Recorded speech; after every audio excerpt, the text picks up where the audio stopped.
Hey, this is Gina Grad. Hi, this is Teresa Strasser. Hi, everyone. This is Mike Errico. Hey there. This is Casey Cavalier. I'm Rocky Rose. And you are listening to The Jay Franze Show. Lucky you.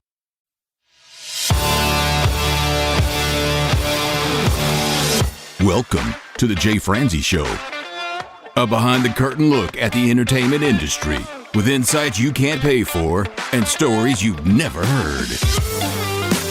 Now, here's your host, Jay Franze.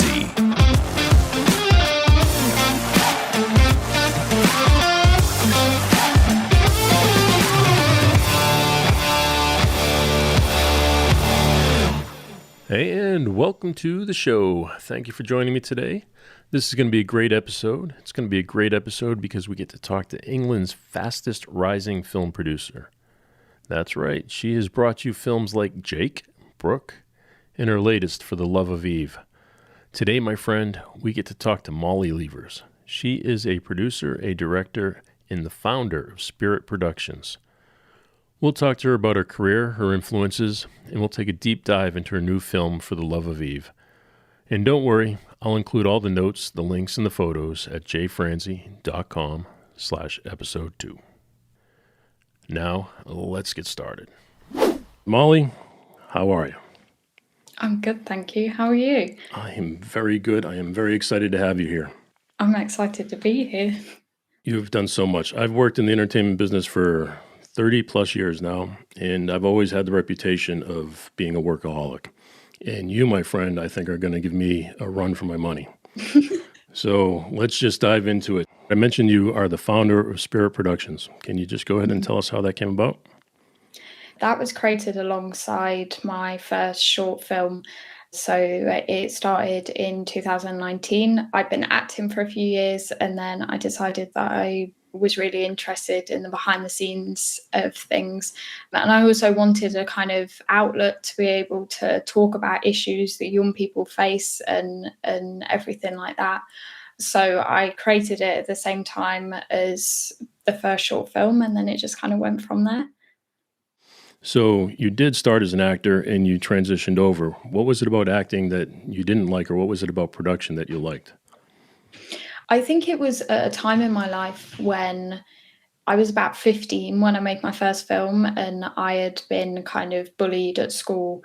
And then as I came out of school and as I came out of that situation, I think I needed something different, and I needed that kind of outlet to be able, because there was a lot of emotion still involved, and there was a lot of kind of anger involved still, because there was no kind of comeuppance for what they did or anything. But I needed an outlet to be able to kind of say, okay, if I can't kind of change my own situation, I want to be able to hopefully have an impact on other situations. So I was still acting at the time, actually, when I first made like short film, but then it was kind of just like a gradual transition. I realized that I just enjoyed being behind the camera more, and I think it's because I was able to kind of be creative without having to worry about kind of what I look like or anything, because your own head gets involved in stuff like that, and you kind of, instead of seeing it for what it is, then you focus so much on what you look like or what you sound like or anything. So to be able to kind of create films, it kind of took that out of the creative process. You're right. You're 100% right. I can only imagine that you get inside your own head with what you look like, how you're coming across, and you're not focusing on the actual technical side of things. So I know Rachel Talalay was a big influence of yours. Can you tell me why? So I started watching Doctor Who when I was about 5, I think. And it was my dad who got me into watching it. So I blame him now for my obsession with it. When I was little, I always wanted to kind of like be in the TARDIS and be a companion and everything. And then as I got older, it became, I wanted to act in it or act as a companion, or then when Jodie Whittaker became the Doctor, like the possibility of playing the role of the Doctor became available. And then as I kind of grew a little bit older, and when I hit my teens, I saw that Rachel Talalay was directing Doctor Who. And although I knew that obviously women could be directors, it was never a job that I'd seen kind of for myself, if that makes sense. I'd never seen it with my own eyes. So then when I saw her name under director and I started researching her and everything, that was when that became a possibility. And it was a good few years after that I kind of started looking into directing and everything. But that was kind of where the idea started for me, I think. Now, she had a good run in the horror genre for a little while. Does that influence you at all? I'm terrible with horror. I am such a wimp. I have a filmmaking group on a Wednesday for young people, and one of them has just written a horror script, and it's amazing, and I'm so happy for him and everything. But I don't know whether I'm going to be able to watch the final film because I'm such a wimp. I really wish I could, because there's so many horror films from like a cinematic point of view that are amazing, and I'd love to be able to watch it, but I have to close my eyes. I can't. That's funny. I grew up on horror movies, but I haven't really watched any lately. But I always loved them from Friday the 13th and so on. But she did the whole Nightmare on Elm Street series, and that was always a favorite of people growing up. And I think I was just falling out of it right about that time, so it's probably a good thing. Let's get into one of your movies. Let's talk about the Trauma series. Let's talk about Jack. That was my first short film, and I can't actually remember where the idea came from. I remember writing it, but the idea to make a short film or something, I cannot remember how that happened or what I was doing, and I've really tried to remember, but I just can't. I think it's because it was something that I was supposed to do, so it was almost like placed in my head for me to do. But yeah, that was, I wrote that in a whirlwind few days, not thinking that anything would ever kind of come of it, because I'd never made anything before. So I was very, very out of my depth. But yeah, I had a wonderful cast and so many people that were helping and everything. And that was all about knife crime. We filmed that in 2019 over about 4 days, I think. It was at the end of the first day of filming that I was like, okay, this is like my life now. That's awesome. Now, you took on a very serious subject. So is that something that your area was going through? I'd recently moved. I'd moved a few months before. I'd moved like from the Midlands to Oxford, and I hadn't really lived in Oxford long enough to know about kind of crime rates or anything like that. But I always knew that it was something that was an issue when I was growing up, kind of in the Midlands. And I knew kind of further north as well that it was a massive issue. But now it seems to be an issue wherever you go. But yeah, it was something that I knew that went on. And you'd always kind of read it in the news and everything. You'd read about young people getting stabbed, and you'd hear about kind of friends of friends that were getting stabbed. And I think it almost becomes like dehumanized now because it's so common.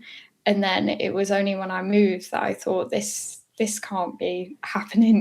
This is terrible. The fact that it's across the whole country now and it's such a massive issue, it's almost kind of blending into background noise. So that's kind of why I wanted to go with it for my first one. In the States here, we deal with gun violence and gun crime. Mm-hmm. So it was kind of odd to hear about knife crime. And I'm assuming that you probably don't have a large gun population in your area. No. So do you feel that plays into why people are carrying knives?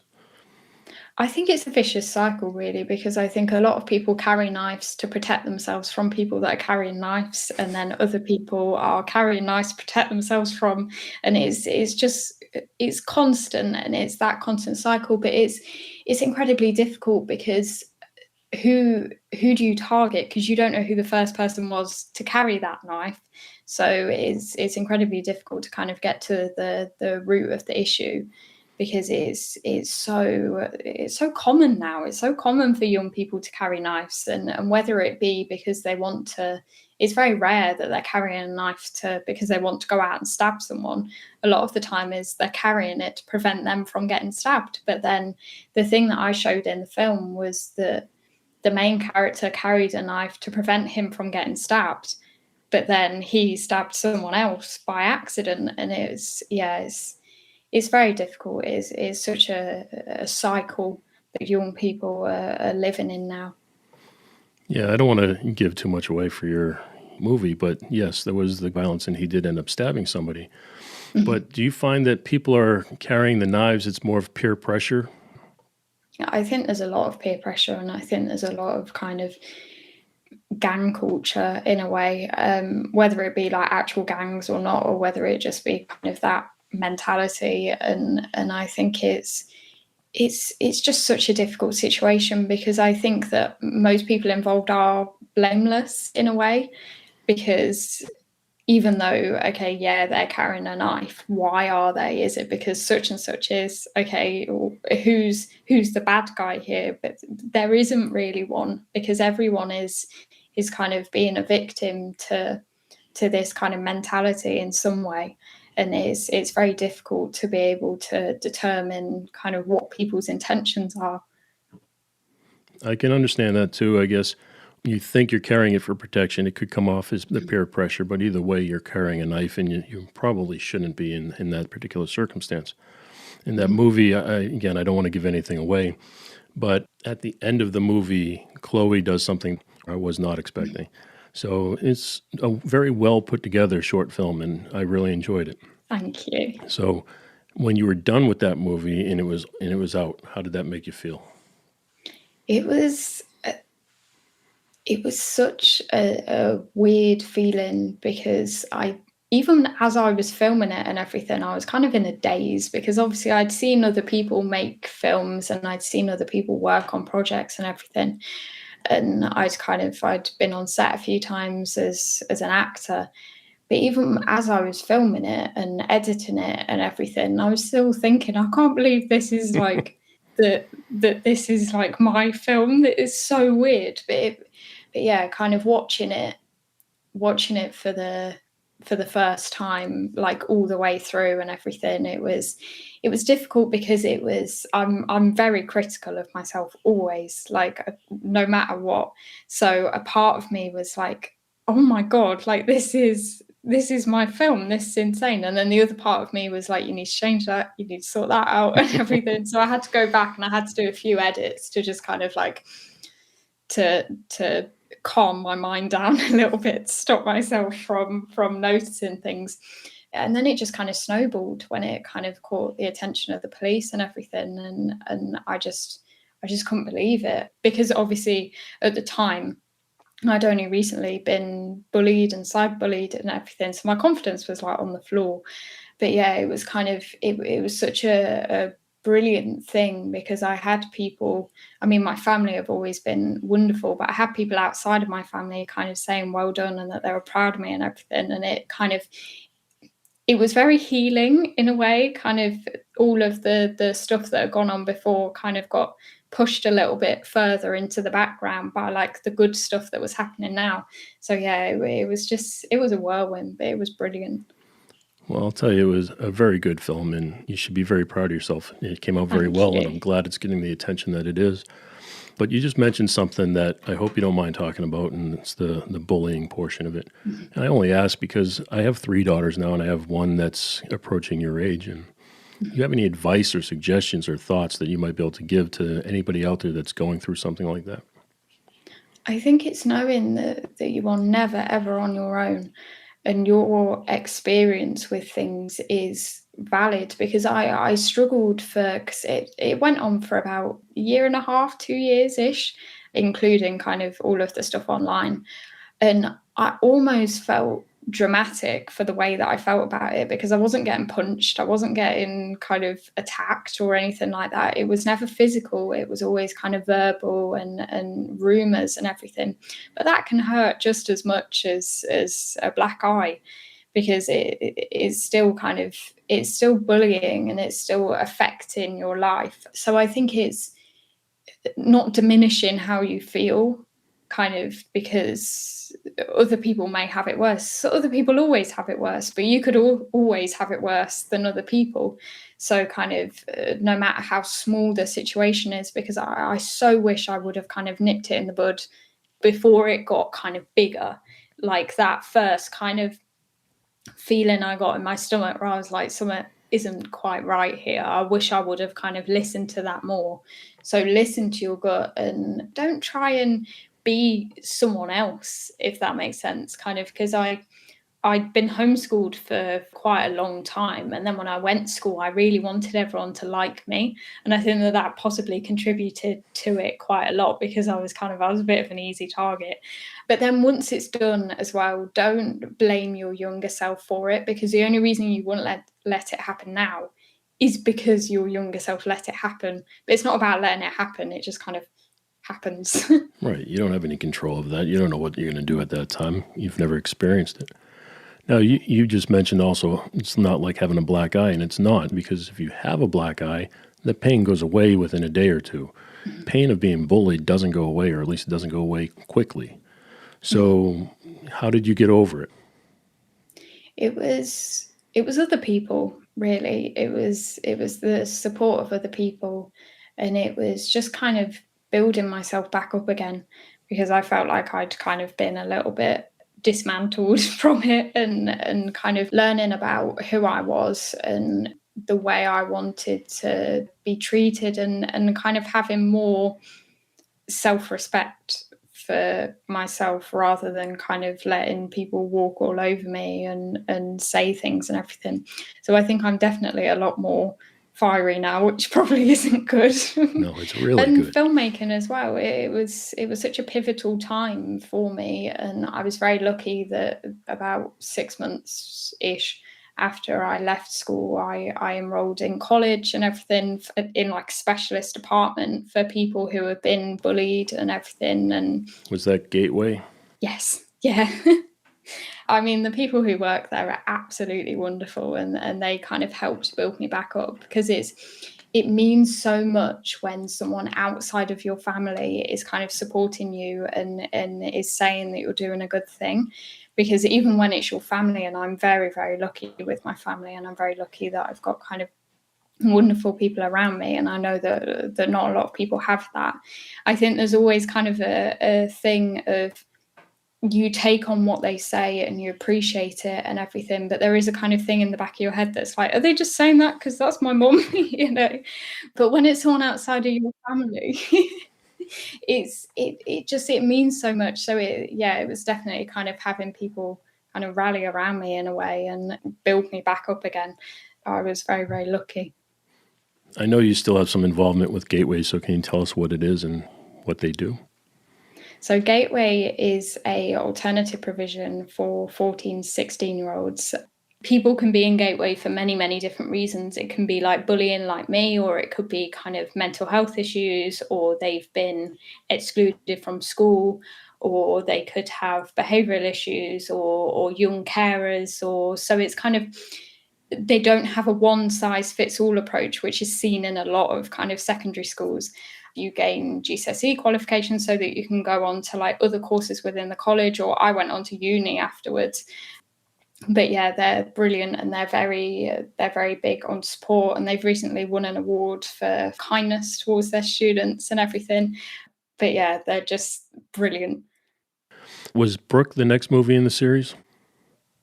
So Brooke was based on my own experiences at school and everything that happened, because it was when I was working with the police. The PCSOs that I was working with said, because I was explaining about what happened at school and everything, because it was still kind of happening at the time. There was a lot of stuff online and everything, even though I'd moved like 180 miles away.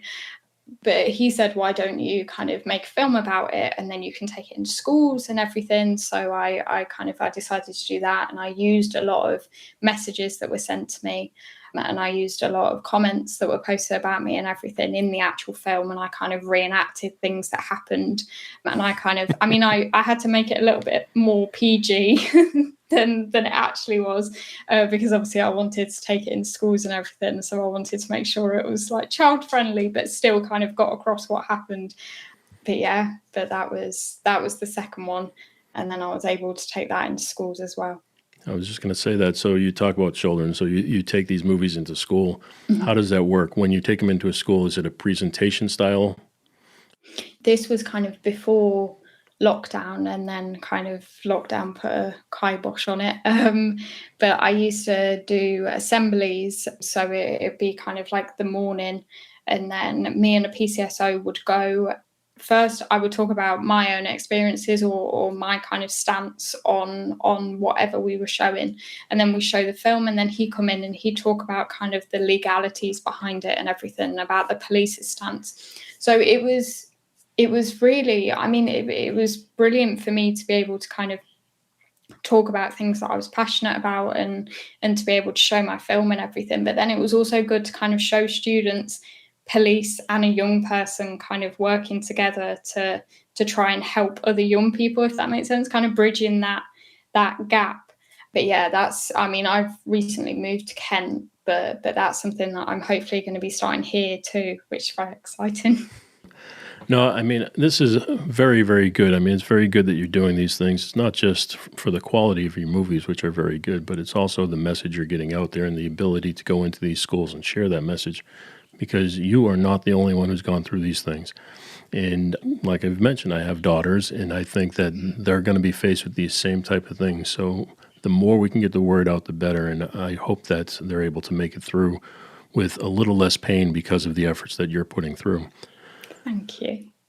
Let's just end here with Zoe and a toxic relationship. That idea came from my former English teacher, actually. She was talking about it, and she asked me whether I'd ever considered making a short film about it, because there were a few ideas that I'd had in the works, but nothing really settled for me. And there were issues that I wanted to talk about, but it didn't feel like the right time for me to do it. So then when she said that, I was like, yes, that's the idea that I've been looking for. But yeah, that talks about kind of toxic relationships in teenagers, and about how that can present itself, and about how that can go further as well, how kind of a really, really small thing can then become bigger, and a relationship can become more abusive over time without being kind of physically abusive, and it shows more like the emotional and the mental side of abuse. But yeah, that was the last trauma film that I filmed, I think. I'm telling you, they're moving. They're definitely moving. They're very good quality, and it's a very good message, and it doesn't always have that predictable ending, which is what I like. Thank you. Let's, again, take it a step further. I know you have another series out, The Woods. Mm-hmm. This one, to me, it's different because it seems very similar in the way it's shot and the way it feels, mm-hmm. but the message is different per episode. Mm-hmm. So can you tell me, is that something that you planned? Is that a thought process that you went through, or is it something that just happened? I knew that I wanted to do something possibly a little bit shorter, because I filmed that in between Brooke and Zoe, I think. So kind of Brooke was about 6 or 7 minutes, and then Jack was about 15 minutes, I think. So I knew that I wanted to kind of go the shorter side of things. So I wanted to release it on social media, and I wanted it to be kind of accessible to people. And I know that if people are anything like me, I can't watch anything for more than 5 minutes. I just zone out. I'm terrible. But that Woods was local to me at the time, and during lockdown and everything, me and my parents and my family would always go for walks there. And a lot of the time that was when me and my mum would kind of talk about things, and I'd talk about kind of what was bothering me or things that were happening and everything. And I was thinking, okay, a lot of people have been going on walks recently, and a lot of young people have been going on walks. Obviously, there's nothing else to do. So kind of I wonder what their situations are like, and I wonder what they're thinking about. So I kind of wanted it to be almost like a talking heads kind of thing. So that was where the idea came from, almost like an insight into what everyone had been thinking about over kind of the lockdown period. And I get the feeling, like when I'm watching the movie, that the character is talking to me. Mm-hmm. I feel like I'm involved in it's a short film, but I feel like I'm involved from beginning to end. Mm-hmm. So the way that it's filmed and shot as you're walking through the woods, mm-hmm. that's your constant. That stays, but the story changes, the person changes. Mm-hmm. So can you tell us about the first one? Yes. Mm-hmm. I do remember that. Yeah, that was one of the last ones that I filmed, actually, which is ironic because it was the first one that came out. But that one, I mean, Belpass, who is the person who's the main character, she is amazing. She's so talented, and she kind of took this idea and she completely made it her own and everything, which everyone did throughout the series. But I think it was something that I thought was very important at the time, because obviously there were a lot of people I was seeing over social media that hadn't come out to their parents yet, or were perhaps living in households where it wasn't allowed, or they weren't accepted, or they were getting kind of verbal and emotional and mental abuse for being the way that they were. So I knew that was something that was on a lot of people's minds, and it was a real issue at the time. I mean, it's an issue anytime, but it was so kind of amplified at that time because people couldn't leave their house, they couldn't get out, they couldn't go to the safe places that they had, whether that be their friends or whatever. So yeah, it was something that I thought was very kind of paramount at the time. No, absolutely. And again, I know it's her job to make it feel believable, but it feels believable. I mean, I feel like you're just watching somebody telling you their story as you're just two friends walking through the woods. And she's talking about her parents. And I guess the thing that makes it feel real to me is she's talking about her parents and how they don't understand. But then at the end, she comes to realization that maybe her parents would understand. Maybe it's not her parents. Maybe it is her. So it had a great story, and it just came together really, really well. So I don't know if you're planning to film your movies like this, but they do have a feel to them, and it feels different than anything I've seen before. I know there's a reason why you're being nominated for awards. Again, congratulations to you. Thank you. So let's talk about episode 2. This is the young gentleman who is coming to grips with his feelings. That was something that I'd kind of seen quite a lot recently, like, because obviously a lot of people during lockdown were struggling with their mental health, and it was really difficult. And I knew that kind of the suicide rates were really high. And I know that obviously male mental health is something that isn't spoken about a lot, and it's still quite mental health as a whole is still kind of very stigmatized, but male mental health specifically is such like a taboo topic. I have male family members who suffer with their mental health and everything. I can see the difference. I can see kind of the difference in the way that they speak about it, or the way that they kind of convey the way that they feel. And I think that there's so much kind of embarrassment involved, and whether that's from peer pressure or whether that's from kind of society, I don't know. But it's definitely something that needs to be spoken about more. And I think everyone should be able to kind of talk about the way that they feel and everything without feeling embarrassed or worried or anything. No, it's funny because I'm probably about at least a year or two older than you. And I know when I grew up that was something that just wasn't done. You don't talk about your feelings. You don't share your personal thoughts. And I also grew up in not the toughest of areas. I grew up in a suburb of Boston. So it was tough, but not as tough as being right in the city center. But it wasn't things you shared. It wasn't things you did. So the fact that you're bringing a light and shining a light on it is just impressive. And what's more impressive is the fact that you recognize it yourself and that you're taking the time to go ahead and shine that light on it. Because most people oversee it. They don't look at it. They don't notice the male point of view for it. So very good. Thank you. Now, I mentioned briefly that you're being nominated for awards. You just had a script that was nominated for an award, right? Mm-hmm. So what's that feel like? I still can't believe it. I still kind of, I think it's very imposter syndrome, because I had the organizer ring me the other day, and it was to kind of sort out the tickets and everything, and to make sure that I'd received everything. But as soon as I saw his name come up, I thought, oh God, they've made a mistake. I thought this is it. This is when they're like, actually it was Mollie Leivars that was shortlisted.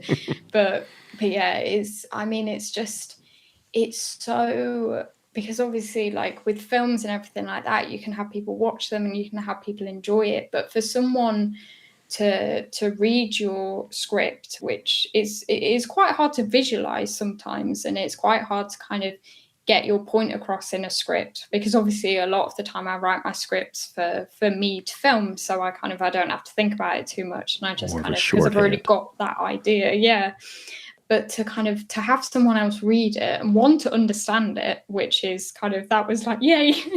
But for someone who works for Ridley Scott's company, the creative director whose film has been nominated for a BAFTA and everything, I was sat there and I was thinking, oh my God, like someone of that caliber saying that my script deserved to be shortlisted. I can't wrap my head around it.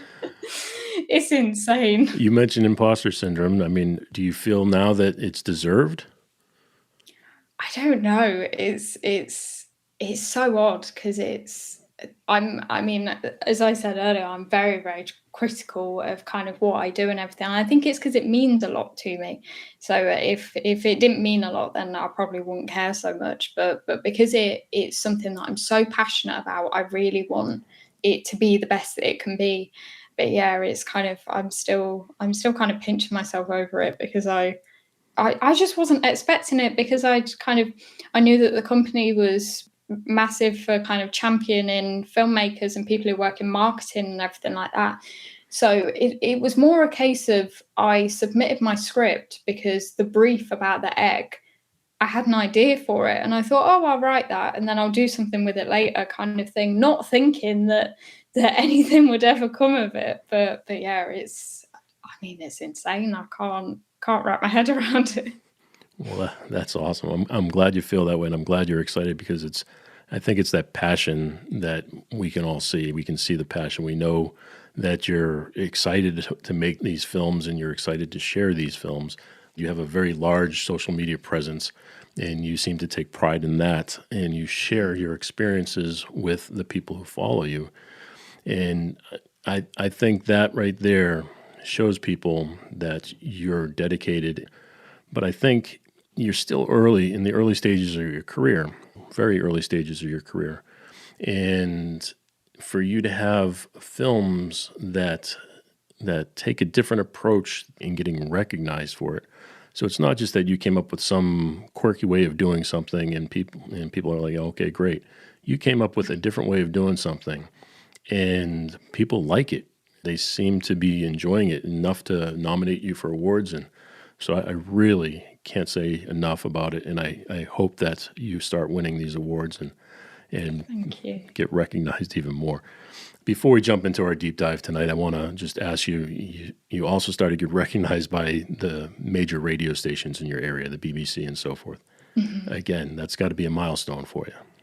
It is. It's kind of every kind of, it's another one of those things where I'll be sat there and I'll be thinking, okay, is this happening? Kind of, because it's so hard to wrap my head around, because I think from the first film and everything has been such a whirlwind, and it's kind of amazing things are happening and everything. And sometimes I sit there and I think, oh my gosh, it's and I'm just so grateful that I'm able to kind of have opportunities that I do, and I'm able to kind of meet the people that I do and work with the people that I do and everything, because I know kind of the years and years ago, kind of when I was at school and everything, I never ever would have, one, had the confidence or two, believed that something like this could happen. So yeah, it's almost, I'm almost doubly thankful for it, because it means so much to me personally. I mean, it means so much to me kind of professionally, but personally as well. It kind of has that deeper meaning. So again, you mentioned confidence. So do you feel your confidence is building now? I think so. I think it's difficult, because I think it's confidence in kind of, I don't know how to word it, but I've always been okay with kind of like talking to people and everything. I could talk for England. Like, I will, if people don't shut me off, I just won't stop talking. But that's always been fine. I think it's more the confidence of knowing that everything that was said to me at school and everything that was posted online and everything like that, the confidence of knowing that it wasn't true. because even though even though people told me that it wasn't true, and even though I knew surface level that it wasn't true, there's still kind of that feeling in the back of your head that's like, but is it? So I think it's the confidence of that, and knowing that each kind of good thing that happens, and even down to kind of when a friend messages me after I've got news or something like that, and says how they feel about it, and says that they're happy for me and everything, kind of even stuff like that kind of pushes all of the stuff that went on further and further backwards, and it then gets replaced. So that's great. It's got to fuel that fire inside of you. Mm-hmm. And I know you go back to referencing the bullying and the things that you had to go through. And again, that's something that nobody should have to go through. I'd like to go ahead and take our deep dive tonight. We typically take a deep dive and focus on one particular project. And this particular project for you is For the Love of Eve. So let's start with the idea. How did the idea come about? I'd always wanted to do something about county lines, kind of for about 2 years, actually. It was an idea that was in the works. And I originally wanted to make it into a series, and hopefully kind of have it as a TV series and everything. But then I knew how difficult that would be, and I knew that would kind of be years and years in the making. But it's such an issue now. So I thought I want to kind of condense it and make it into a short film, and then possibly look at kind of doing something bigger in the future if I'm able to, if I've kind of got my foot in the door with people that could kind of help make that happen and everything. But I knew that I wanted something to take around schools, and I knew that I wanted something kind of as the issue was happening, and kind of have it now rather than waiting for however many years it took to kind of make it into a TV series. Well, just for those who don't know, and I'm sure we can all assume, but living here in the States, when I first heard the county lines comment, that it doesn't exactly tell me what it is. So can you tell me what the struggle is with county lines? So county lines is basically when drug dealers and people that are involved in kind of drug dealing and drug taking and everything like that, a lot of them will live in cities like London and kind of main cities, and then using kind of trains and everything like that, then they will target more rural areas, so kind of Cotswolds and kind of small towns or coastal towns or something, kind of places that perhaps the young people are there might be a little bit isolated. So when someone comes along and they've got like a really expensive car and everything, and they're like 19, 20, or they're earning all of this money, then there's a lot of grooming involved from then. And it's a lot of kind of like, you can make the same money as me if you get involved in this and everything. So they use a lot of kind of the train lines to deliver the drugs, and to kind of almost have like little mascots in each area for drug dealers. When I think of it, I think of, the movies that probably helped me develop my vision of crime and drugs. But I'm sure, and just judging from your movie, it's not what we think. It's not, a mafia type character that's, on a train delivering drugs. We're utilizing children to move drugs back and forth. So before we get to that, the cast itself, how did you come up with the cast? What kind of process do you go through selecting these people? Because you're doing a very good job, and you're taking people who are very good at their craft, but are also very believable in the position that you're putting them in. Yeah, it kind of, a lot of people I knew already through social media and everything, a lot of people that I'd spoken to before and perhaps hadn't worked with, but kind of knew of, or they were a friend of a friend or something like that. And I think I never really have a clear idea of what a character will look like as I'm writing. I just kind of have a vague outline in my head of kind of their general vibe, and then an actor will come along and I will just know instantly that they are the character and everything. And I've been so lucky with the casts that I have, because they are all so talented and they are so brilliant, because obviously a script is just words on a page. It doesn't mean anything.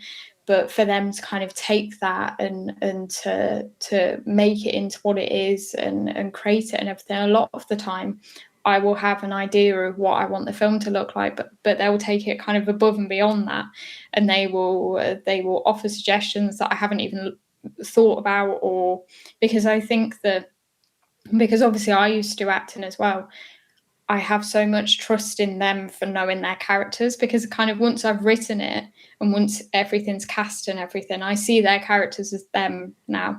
So I feel like they know their characters more than I do, because I've just kind of set the foundations and then they can build off of it. So yeah, I mean, they're all absolutely brilliant, and it's kind of, you make friends for life really when you're filming. You must. Now, do you hold a casting call? I mean, I know there's some people you know and you're finding through social media, but are you bringing them in, or are they auditioning?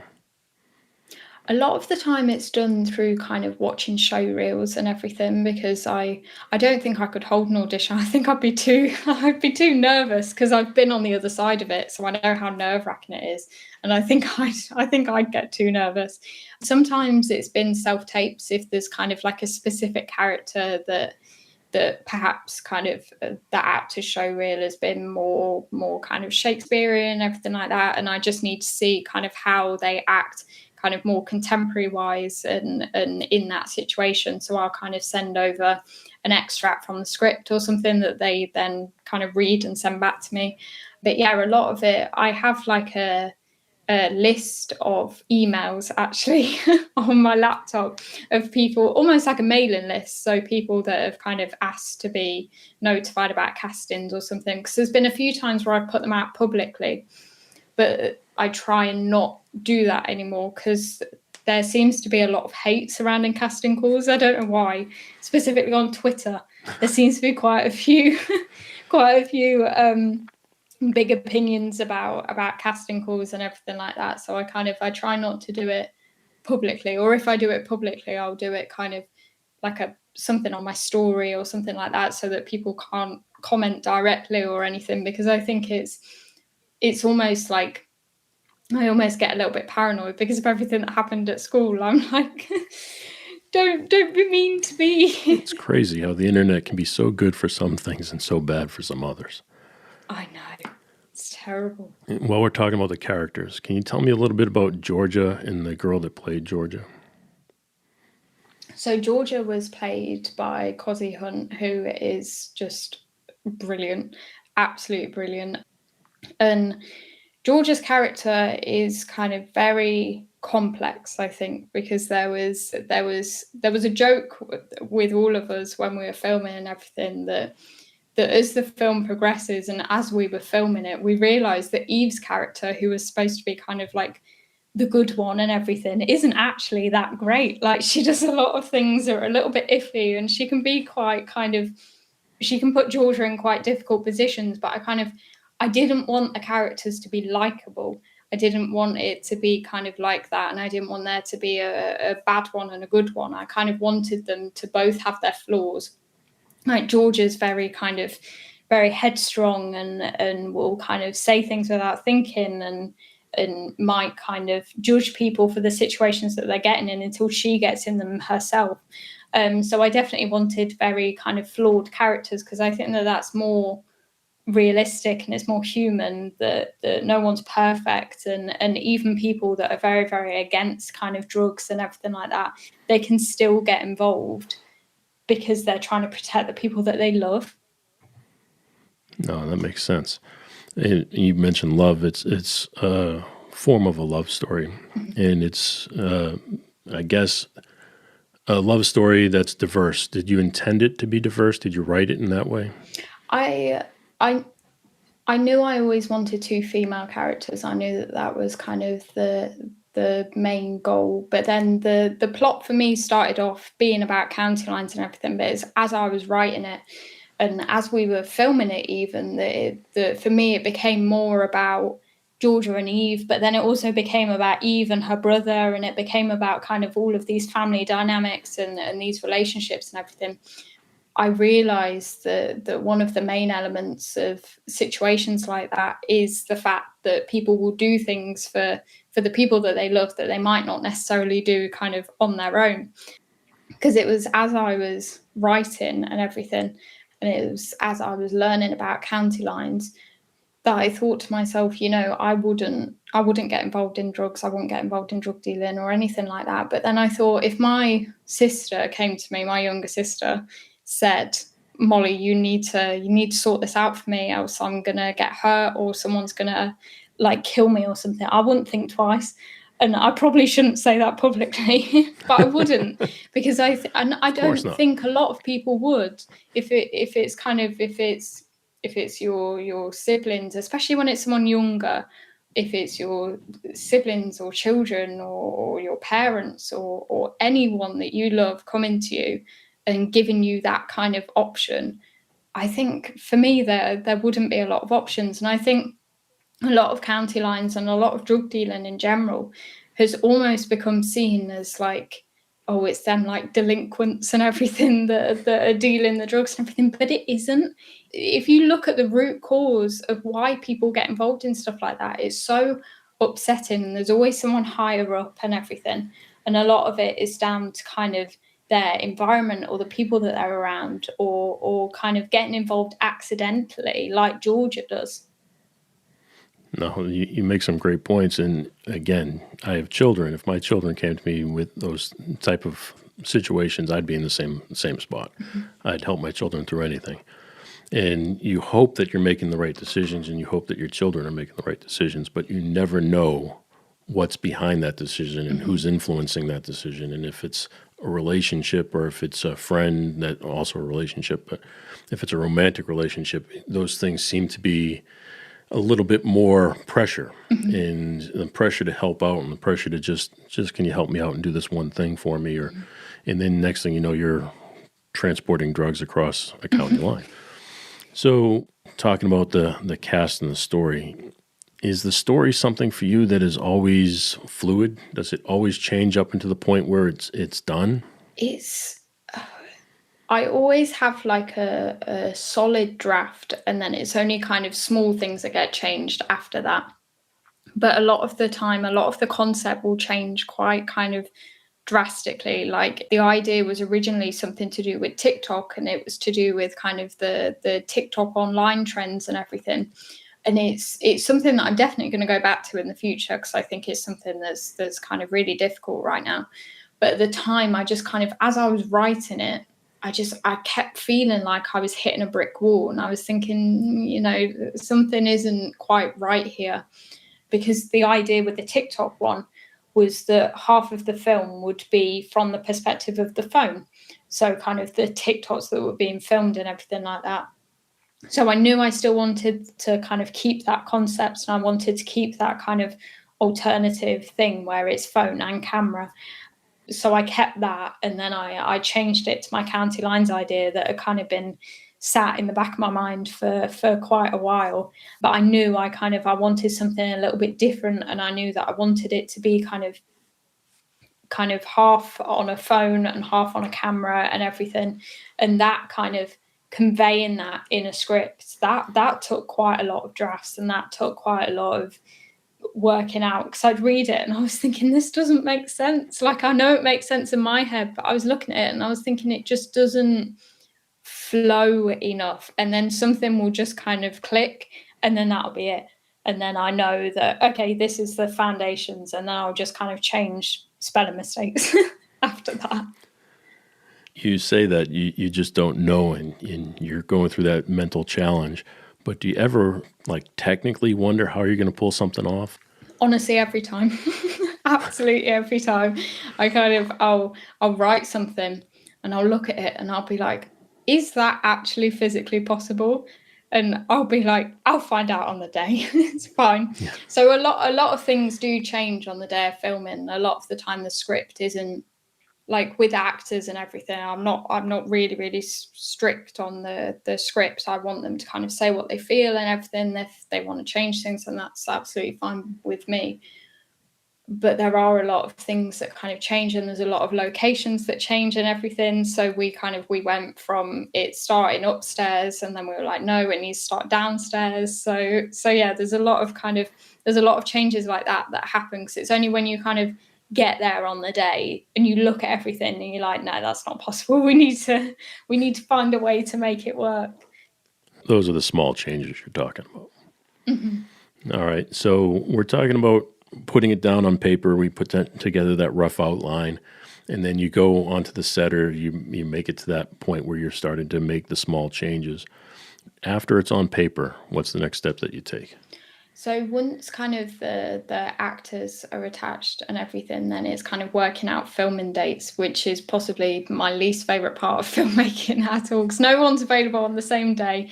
And I'm terrible with dates anyway, and I get things mixed up. So I have to kind of have about 4 calendars in front of me, kind of being able to correlate everything. But once you find the kind of the because we were originally supposed to film the weekend before, but I moved house like a few days before, and I was looking at my house because we were filming in the house. I was looking at it and I was thinking, no, this cannot happen. So we had to push that back. And then kind of once we weren't living out of boxes or anything, we had the house back. And then once we kind of have the filming dates set in stone and everything, then it's about kind of looking at times and then call sheets and everything. Then it's filming, it's all go. Is there any rehearsals or anything beforehand? Any table reads? I did a table read for my first short film, actually. I really enjoyed doing that. I did that in person. I didn't do one for the most recent film. A lot of it is I'll put everyone in a group chat so that they can kind of meet before kind of a little bit, and then we can kind of discuss certain things and everything without kind of taking people's time by getting them here, or because a lot of them are kind of across the country and in loads of different places, so I won't want to kind of have them travel another day or anything like that, or take time away from them by like getting them on a Zoom or anything. But I would like to kind of start doing table reads over Zoom, because I think it would be really interesting to kind of see how they take the characters first and then see whether they change that when they get there. Almost kind of like more of a social experiment than anything. You really are relying on these actors to really develop the character, giving them a foundation, and they help that character grow. Mm-hmm. All right. So now, what kind of equipment are you using? Where are you getting the equipment from? Or do you have people working behind the scenes? This was my first short film, actually, that I had someone helping me crew-wise. Because for my first 2 short films, I had one of the cast members, Maisie. She was my first AD, which was brilliant. But then obviously when she was filming her scenes and everything, then I was like a one-man band. It was Lyrian, who I've worked with for a few years now on a few different projects. He was my first AD and everything, and he helped me with kind of boom pole and everything like that. And then it just so happened that on the second day of filming, one of the actors couldn't make it, so he had to kind of be one of the characters at last minute, which was really, really fun. But yeah, it's kind of it was really good to kind of have someone behind the scenes as well. And I had Anna, who is very, very talented, and she wrote the song, didn't she? She did, yeah. She wrote the song and she sung it and everything. She had James Cox. He did like the song arrangement and everything like that. So kind of them both together was amazing, because it's the first time I'd ever have kind of like a soundtrack written for it. So that was really, really exciting. But yeah, there were more people behind the scenes with this one, which I really enjoyed, because it's kind of, I mean, physically as well is easier, because you're filming things and then holding things and everything, and you're tripping up and everything. So to have someone there to help is definitely a lot easier. And then obviously to have someone handle the music and everything, it was really, really brilliant experience. I can only imagine. I've spent like 30 years in the entertainment industry, but it was on the music side. Mm-hmm. We would do music videos, which are kind of like little short films, but we don't have to go to the extreme that you're going through. But part of the things I'm wondering about is like filming things cost a lot of money. And it's a lot of time and a lot of money. Do you have financing, or are you self-financing these films? A lot of it is self-financed, and I'm hoping that kind of as time goes by that I'm able to kind of get in contact with people like Screen South and everything like that to kind of come on board with projects, or the BFI or anything like that. But a lot of it I've kind of relied on people being willing to kind of give up their time to be in it and everything, which I'm very, very thankful for, because it never would have been made, because I didn't have kind of those, when I first started and everything, I didn't have those kind of contacts, or I didn't have that kind of prospect and everything, but I really, really wanted to kind of get the issue spoken about. So I was very lucky that everyone who's worked on a film has also been passionate about the issue and everything. So it's been a very like collaborative process. But yeah, it's kind of, I've been very, very lucky. So for those performing in the film, you're paying them whatever you can, and they're donating their time outside of that. But those behind the scenes and the equipment that is needed behind the scenes, are you renting equipment? Are you purchasing equipment? Are you working within just a certain basket of equipment you might have? That's been a collection that's been kind of growing over the years, kind of every like Christmas or birthday or anything like that. That's kind of been the go-to for family and everything for me. They know that it will be kind of like weird cages that I can put my camera in or something like that. But yeah, it's definitely been kind of a thing that's grown over the years, because I wasn't originally supposed to be filming it. It was kind of my first short film. I had a cinematographer attached to it and everything. And it was the night before that he cancelled on me, kind of at 11 p.m. the night before. And I cried. I was sat there crying, thinking, oh my God, what am I going to do? Because I had people traveling like 2-3 hours and everything. I was thinking, oh, I can't cancel at this time. But I luckily had a camera, because I'd been doing photography for a few years before.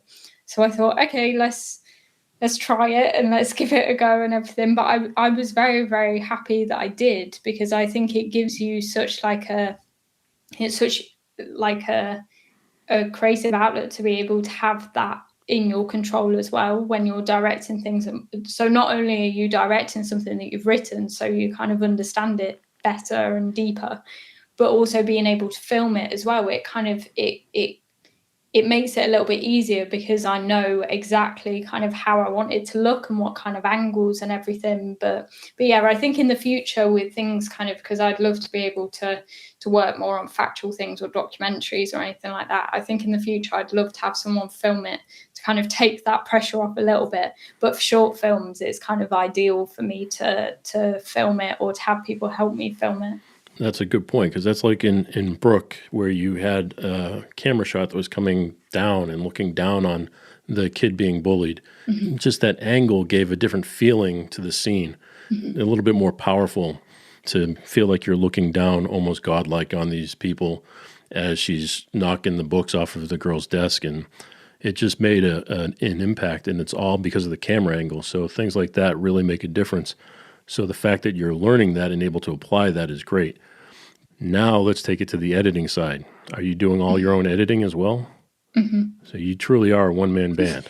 Literally, yeah. All right. So I believe you're using Premiere. What am I using, actually? I think I've used that before, but I think at the moment I'm using Final Cut. I prefer Final Cut, but I used to use Premiere myself, and this was just when we were not doing movies. By all means, just things that we were doing around the studio. However, was that a learning curve for you? It was actually something that I'd been doing kind of way before filmmaking. I used to have like a editing account on social media where I'd kind of edit Doctor Who and TV shows and everything. So it's something that I started in 2017, I think. So a good kind of 2-3 years before filmmaking became a thing. So I think it was a learning curve, because I'd never edited something like that. I'd always kind of taken clips from TV shows, or I'd kind of molded them in a certain way, or done like masking or anything like that. So I think that that when I came to editing a film, it was different because it was a lot more uniform than I was used to. But yeah, it was kind of, I was excited for it because I knew kind of, I didn't have the stress of having to learn how to edit or anything, because I was already kind of, I knew the programs and I knew how it worked and everything. And it was something that I enjoyed anyway.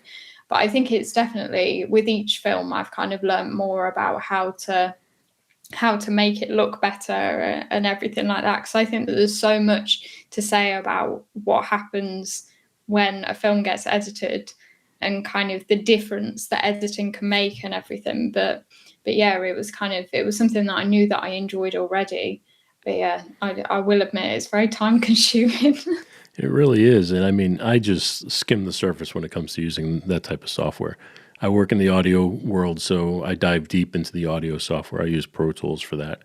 Mm-hmm. However, when it comes to video, I just scratch the surface. I don't do color correction. I don't do any of those type of things.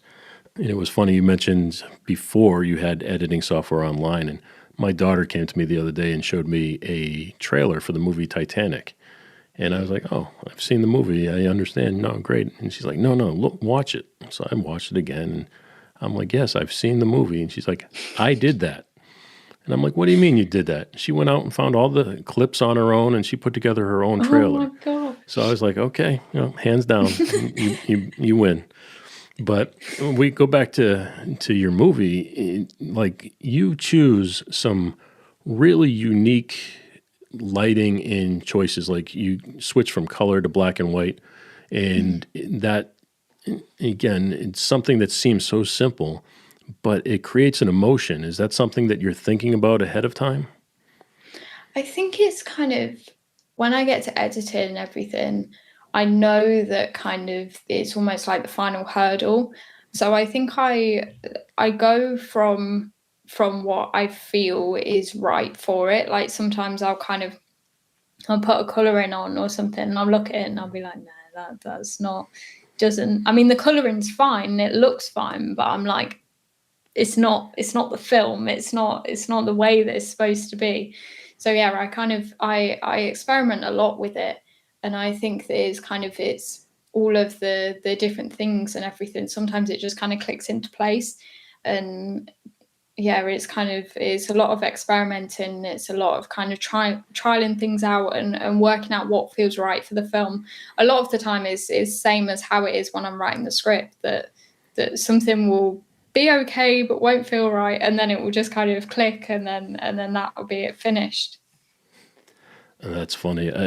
I completely understand. I experiment a lot when it comes to the video side. Kind of in the audio side, I think to myself, I know what I want, and I just go for a tool that I think can create that. Mm-hmm. On the video side, I try something, I'm like, yeah, I don't like that, or I'll try this, and until I find it. It's like almost like an Instagram filter to me, because I don't create the filters. I just experiment with the filters. All right. We like to end here with a little segment that we call Unsung Heroes. Do you have somebody that's helped you on your projects that is not in front of the camera, somebody behind the scenes that has helped you that deserves the spotlight? I'd say, aside from my parents and my family and everything, I'd say that someone who is a massive unsung hero for me is Lisa, who I will send this to her actually so that she can see it.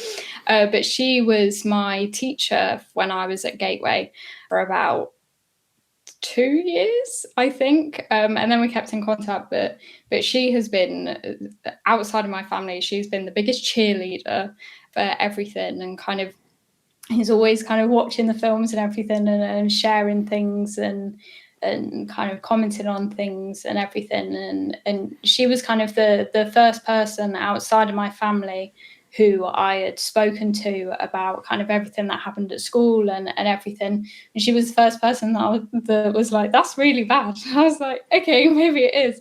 But yeah, kind of I'm very, very grateful for her support and for everything, and kind of the ideas that I've had and everything. Like I'm doing a theatre production soon, and the idea came from her and everything, and the script as well, because that's about kind of a teenage pregnancy and everything, which obviously being a teacher, she's encountered. So I ask her the weirdest questions for kind of market research. So she's put up with a lot from me, a lot of kind of, I'm writing a script. This is a really weird question, but do you know about this? But yeah, definitely. I think she's brilliant. Lisa, my friend, thank you. If it wasn't for you, I have a feeling we wouldn't have these great films. Miss Mollie, my friend, I can't thank you enough for joining me tonight. Do you have any final words you'd like to leave us with? Thank you for having me. I've really, really enjoyed it. Well, it has been a blast having you here. You are awesome, my friend. Now, I may be biased, but I would say that's another great episode. Have to give a big thanks to Mollie for joining us tonight. She is such an amazing talent, and what passion for filmmaking. I hope you enjoyed that conversation as much as I did. And thanks to you for tuning in and being part of the show. I really do appreciate it. I know that there are so many other shows you could be listening to, so really, thank you. If you enjoyed this show, please share it with a friend. Hey, and if live, uncut, uncensored episodes are your thing, head on over to our YouTube channel. And remember, you can always keep the conversation going or reach out to myself over at jayfranze.com. And on that note, have a good night. Thanks for listening to The Jay Franze Show. Make sure you visit us at jayfranze.com. Follow, connect, and say hello.